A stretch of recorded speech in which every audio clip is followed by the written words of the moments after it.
It costs $2.1 billion. There are only 20 of them in existence, and right now, one of them is somewhere over the Pacific Ocean, in complete darkness, at 40,000 feet, moving at nearly the speed of sound. Inside, two people, a space the size of a closet, and somewhere in hour 19 of a 36-hour mission, one of them is hungry. This is the story nobody tells you about the B-2 Spirit stealth bomber. The B-2 Spirit is, by any measure, the most sophisticated combat aircraft ever built. Its radar cross-section, the size of a metal marble. Its range, 6,000 miles without refueling. Its payload, 40,000 pounds of precision weaponry, delivered to any point on the planet in any weather, day or night, completely undetected. Since 1997, the B-2 has flown combat missions over Kosovo, Afghanistan, Iraq, and Libya. Every single time, undetected. Every single time, mission complete. Whiteman Air Force Base in Missouri is home to all 20 aircraft. When a B-2 takes off on a long-range combat mission, it may not return for 36 hours. 36 hours. That is longer than most people stay awake in an entire week. And the two pilots inside that aircraft cannot stop, cannot walk, cannot stretch, cannot leave. So the question nobody asks, but everybody should, how do they survive? Before we talk about food, let's talk about the real enemy on a 36-hour mission. It is not Iranian air defenses. It is not bad weather over the Pacific. It is the human brain. Cognitive fatigue on an ultra-long mission is not the same tiredness you feel after a long day at work. It is something far more dangerous. After 16 hours without adequate sleep, the human brain functions at the level of someone who is legally intoxicated.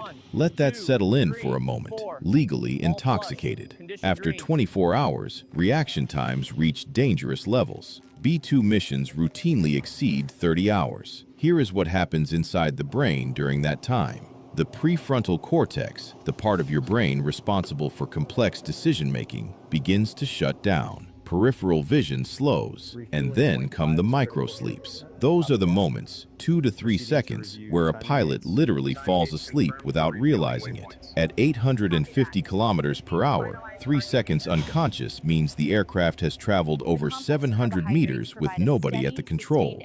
700 meters, no one flying. This is why food on a B-2 mission is not just nutrition, it is brain chemistry. Every decision about what to eat, when to eat, and how much to eat is actually a decision about neurotransmitters, glucose levels, and executive function. B-2 pilots do not pack lunch, they pack a neurological survival strategy. So what does a stealth bomber pilot actually eat during a 36-hour mission? The answer will surprise you. There is no freeze-dried space food, no secret military supplements, no high-tech nutrition system. It is food you would recognize in any grocery store in America. But the selection follows very specific scientific principles. Principle 1, low glycemic index. Simple carbohydrates, white bread, sugary snacks cause rapid spikes in blood sugar, followed by crashes. You know that 2 o'clock slump after a heavy lunch. Now imagine that crash while you are coordinating an aerial refueling over the Pacific Ocean. B-2 pilots avoid it completely. Whole grain bread, oats, fruits with fiber, everything designed to release energy slowly, over hours, not minutes. Principle 2, protein density. Canned tuna, pre-cooked chicken, protein bars. A pilot will consume a protein portion every 3 to 4 hours simply to maintain stable energy levels. Principle 3, and this is where it gets honest, minimize digestive waste. When your bathroom is a toilet the size of a bucket behind your seat, you do not want to be using it every hour. B-2 pilots follow a 24-hour low-fiber protocol before every mission. No large salads, no beans, no cruciferous vegetables, nothing that generates gas or increases intestinal activity. It sounds unglamorous. It is unglamorous. But it is the difference between a manageable mission and 36 hours of misery. Principle 4, calculated hydration. Water is essential, but too much water means too many bathroom breaks. B-2 pilots drink at measured, small intervals, constant small sips instead of large amounts at once. Some pilots literally calculate their milliliters per hour. Principle 5, Zero alcohol, obviously, but also zero caffeine for the first 12 hours. Caffeine is reserved strategically for the fatigue crisis periods, generally between hour 18 and hour 24, when the body is fighting hardest against sleep. One poorly timed cup of coffee can destroy your ability to rest at the exact moment you need it most. One cup, not two, not three, one.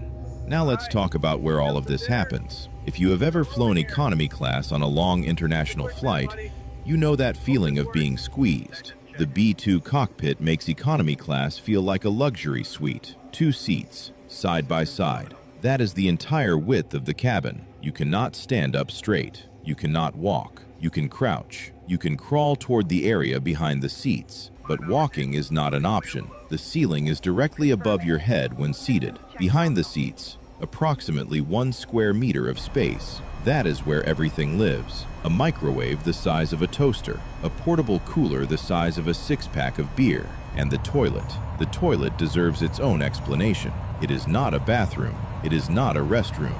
It is not even a quarter bath. It is literally a toilet with a curtain. Using it requires contorting yourself into the narrow space between the seats and the equipment, closing a thin curtain that provides virtually no acoustic privacy, and conducting your business while the aircraft is potentially experiencing turbulence, with your crewmate less than 2 meters away. You can hear everything. They can hear everything. This is the reality that does not appear in Air Force recruitment videos. The microwave works, but only when the aircraft is in a specific power configuration. You cannot heat food during certain maneuvers or during aerial refueling, so pilots learn quickly. If you want hot oatmeal, heat it when you have the chance, because that chance might not return for another 6 hours. Let me walk you through what a 36-hour B-2 mission actually looks like from a human survival perspective. Hours 0 to 4, takeoff. Adrenaline is high. Nobody is hungry. Pilots are drinking water, possibly chewing gum. The focus is on clean departure from U.S. airspace and establishing the initial route. The first real meal is delayed until the aircraft is in stable cruise. Hours 5 to 8. First meal, usually something substantial. A full sandwich, oatmeal heated if the microwave is available. One pilot takes control while the other eats. Eating in a B-2 is not a social event. You chew, you swallow, you return to work. Hours 9 to 12. First aerial refueling. This is physically demanding. Flying in close formation with a tanker aircraft requires 20 to 30 minutes of total concentration. No food during this period. After refueling, protein bars, nuts, dried fruit. Hours 13 to 18. Routine. Small meals every 3 hours. Constant small sips of water. The first pilot takes a 15-minute nap. No bed. Reclined in the seat as far as possible. Cervical pillow, eye mask, earplugs. Sleeping for 15 minutes in an upright seat traveling at 900 kilometers per hour. It is a learned skill. Hours 19 to 24.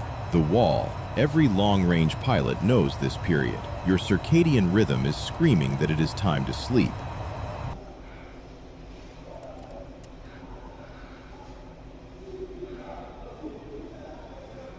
The sun may be rising outside the aircraft, but your brain insists it is midnight. Fatigue becomes physical, eyes burning, back aching. This is when the caffeine arrives. 1 cup, precisely timed, enough to sharpen the edge without causing a crash later.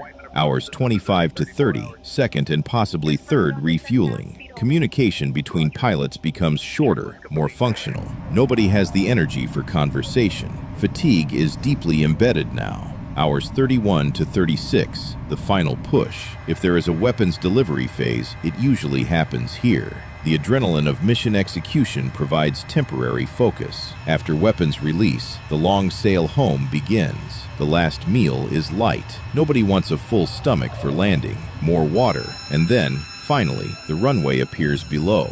Landing does not mean recovery. B-2 pilots experience physical effects that last for days after ultra-long missions. Severe dehydration. The cabin air at altitude is extremely dry. Pilots lose up to 3 kilograms of water weight during a single mission. It takes 48 hours to fully rehydrate. Digestive disruption, eating at irregular intervals, processed foods, physical stress, it all compounds. Digestive systems rebel against 36 hours of disrupted routine. Circadian disorientation. Pilots report taking a full week to readjust sleep patterns after a single 36-hour mission. Muscle pain. 36 hours of sitting creates serious problems. Lower back, neck, shoulders, and the psychological impact. 36 hours in a confined space with one other person does something to the human mind. Pilots who are close friends on the ground report barely speaking to each other by the end of long missions. It is not tension. It is not conflict. It is conservation of mental energy. Your brain has a finite capacity, and speaking requires capacity you need to fly the aircraft. The Air Force is not blind to these challenges. Ongoing research is developing new nutritional protocols, improved hydration formulations, meal timing systems synchronized with predicted circadian rhythms. Cabin redesigns for future aircraft include seats with greater reclining range, better sound insulation for more effective naps, and slightly larger rest spaces. Some studies are exploring advanced pharmacological options, compounds that combat fatigue without the side effects of traditional stimulants, all under strict medical supervision. The ultimate goal is simple: